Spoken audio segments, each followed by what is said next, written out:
I'm Ryan. I'm a member of the Boom Beach development team here in Helsinki, Finland. I'm really excited to talk to you guys today about where we've been in 2016, where we're going in 2017, and I'm going to give you an inside look at what's coming in the next update.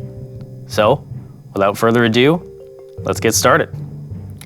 The first thing we saw in 2016 was the rise of the Mega Crab. This was a brand new event that nobody in Boom Beach had seen before.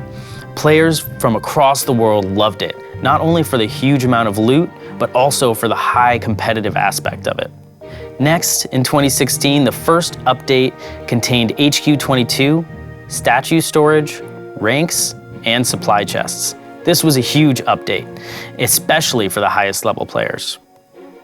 The next update of 2016 had a brand new troop called the Cryoneer. This was really exciting because we haven't seen a new troop since the Scorcher. In the same update, we saw friendly battles and troop loadouts. Only a little while later, we saw the next update of 2016, which had two new prototype defenses, the Grappler and the Hot Pot. In the same update, we got the Boombox, which was a revolutionary new way to stay in contact with everything that's happening in the Boom universe. And in the last update of 2016, we saw something awesome. We got Forlorn Hope, which was the hardest operation ever conceived, and it includes barbed wire. Additionally, we saw a new event in the Cycle of Evil. And toward the end of 2016, we started to see Troop Manias. Now these are really cool. In Troop Manias, a certain troop, or sometimes all the troops, are 90% off. These have continued bi-weekly since then, so keep an eye out. That was our 2016. That brings us to 2017. Now we just finished up the 5th Mega Crab. This has been my favorite yet. If you haven't been paying attention, each Mega Crab brings a brand new twist. We've had Critter Globes, Speed Serum, Scary Mortars, Cryo Bombs, and now in this most recent one, we saw Dr. T's Taunt Tower, possibly the most ridiculous addition yet. The Taunt Tower brings your troops in and then in Dr. T fashion explodes, killing them all. The Mega Crab has been one of the coolest events in Boom Beach, and it happens usually every few months. Players are super excited about it, not only for the loot, but we've seen the most competitive players ever this last Mega Crab. This was a longer one, so they had a little more time, but the best player in the world got to stage 98. That's crazy. I didn't get anywhere near that high. I imagine his storages were completely full by the end of that. I also have some really cool statistics to show you about the Mega Crab. We've had over 1 billion attacks made by 20 million players who have lost over 14 billion troops attacking the Mega Crab. Those are absolutely crazy, and it goes to show how much you guys love the event. We're gonna make sure it keeps coming back. I also want to tell you a little bit about how we work at Supercell. The Boom Beach team is pretty small. We only have about 12 people on the team.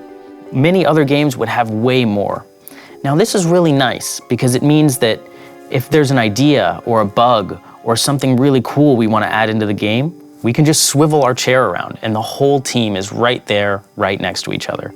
We don't have offices or anything like that at Supercell HQ, so it's super easy for us to communicate, bounce ideas off each other, and really keep the team motivated and talking together. Of course, working on a small team also has disadvantages. It means we can't add everything we want into the game because we simply don't have the manpower. So how do we decide what goes into an update? What we do is we circle up. We look at all the feedback that you guys are giving us, and we decide what would have the biggest impact for all the players. This is never an easy decision, and we're always arguing about what will have the best impact. But we think it leads to the very best results, and then we can be sure that what we're putting into the game is the best thing that you guys will love. I also want to talk to you guys about some of the questions I hear more often than anything else. The biggest one is when we're adding Task Force versus Task Force Wars.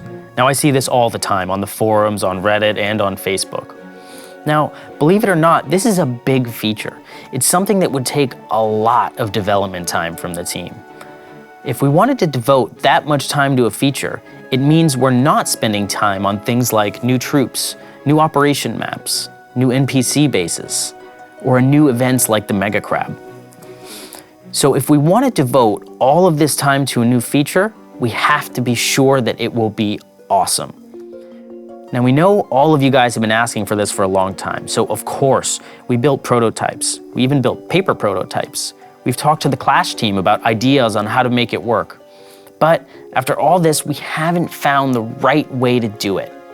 So right now, it's not our focus. That doesn't mean it's ruled out, but it means that we're gonna focus on other, newer things to add into the game instead of Task Force Wars. The other question that I hear all the time is when we're adding HQ 23. Right now, the top level is HQ 22. That was added back early last year. Now, believe it or not, a new HQ level is a lot of work. Our graphical artists would have to add new graphics and artwork for each and every building. That takes a lot of time. We also have to think about balancing, and if we're adding a new landing craft, how that would affect operations and high-level gameplay. So it's not a simple task. Again, we're not ruling it out, but if we wanted to add HQ 23, we would like to add it with something that freshens up the gameplay. Right now, that's not in the cards, so we're not focusing on it. The one thing that you guys have been asking me all the time is what's coming in the next update. Now, I can give you an inside look. The next update will have heroes. Stay tuned for more info.